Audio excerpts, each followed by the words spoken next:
In the world of the celestial spire, magic is the only currency that matters. If you can't summon a meteor storm or bend reality with your mind, you are worse than trash. You are invisible. Meet Kaelen.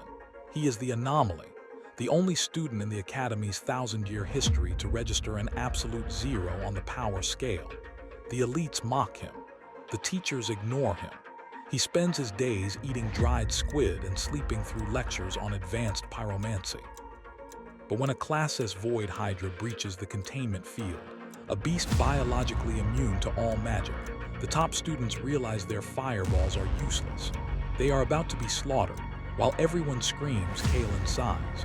He walks up to the god beast, bypasses its magical defenses, and drops it with a single tap from a rusty tuning fork. The school goes silent.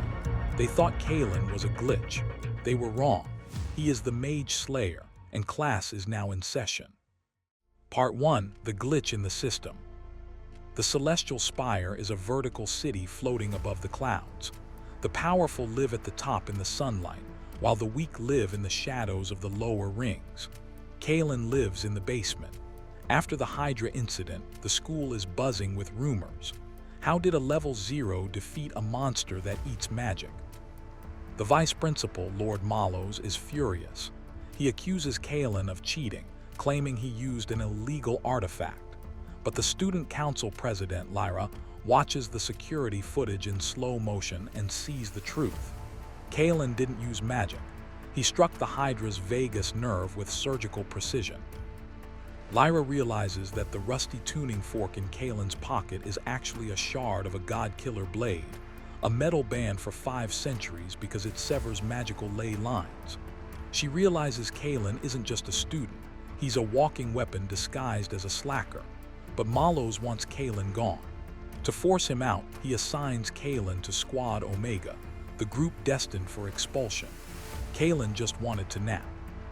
But Mallows just put a target on his back, and Squad Omega is about to become the most dangerous experiment in the Academy.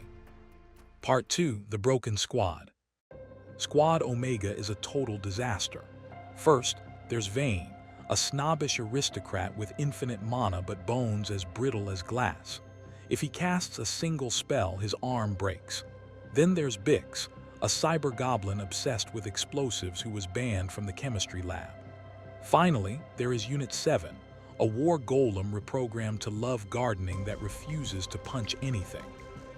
Their first test is a dungeon simulation against a massive stone keeper. It goes horribly. Vayne tries to cast a lightning bolt and dislocates his shoulder immediately. Unit 7 starts watering the moss on the dungeon floor while the stone keeper raises its club to crush them. Kaelen sighs. He hates group projects. He slides across the floor, kicking Vayne behind Unit 7's massive shield. He whispers coordinates to Bix. She throws a stick of dynamite not at the boss but at the stalactite hanging above it. The ceiling collapses, crushing the boss instantly. The dust settles. Kaelen didn't fight. He engineered a workplace accident. Vayne looks at Kaelen with terror, realizing that Kaelen sees the battlefield as a math equation. For the first time, the useless squad feels powerful. They pass the simulation, but Lord Mallows is watching, and he's done playing games. He authorizes a live fire exercise for tomorrow, and the enemies won't be holograms. Part 3. The Mage Slayer. The next day, Squad Omega is dropped into the dark forest. It's supposed to be a scavenger hunt, but suddenly a purple dome expands over the forest, a silent sphere. Inside the sphere, magic doesn't exist. Vayne falls to his knees, powerless. Bix's magical detonators fail. From the shadows, 5 mercenaries step out. They are cleaners, hired by Mallows to make Kaelen's death look like an accident. They draw steel swords. The mercenaries think this is a slaughter. They are right, but not for them. Kaelen stands up. Without magic polluting the air, he feels light. We finally learn his backstory. Kaelen was raised in the Null Sector, trained to hunt wizards who abused their power. In a world without magic, he is the apex predator. It becomes a horror movie for the mercenaries. Kaelen disappears into the fog.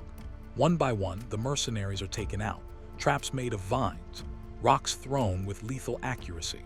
Kaelen disarms the leader and breaks his sword with his bare hands. He leaves one mercenary alive to deliver a message.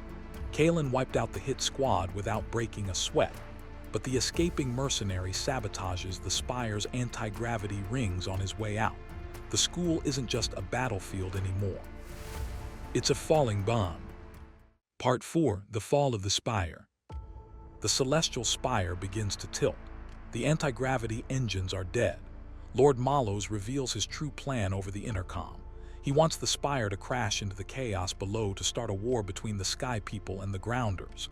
Kaelen and his squad run to the engine room. It's a fiery inferno. The core is unstable.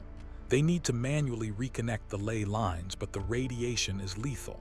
Vane says he can channel the energy, but his body will disintegrate. Kaelen makes a choice. He acts as the conduit. Because he has zero magic, he is an empty vessel. He grabs the raw energy cable and grabs Vane.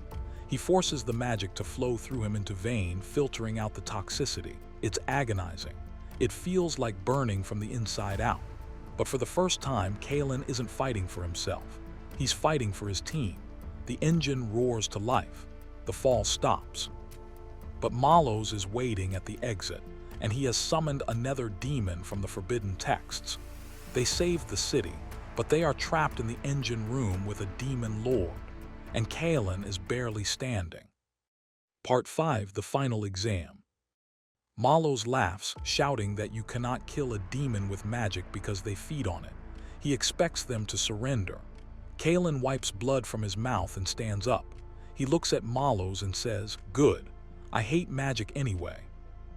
This isn't a duel, it's a beatdown. Kaelen uses the environment.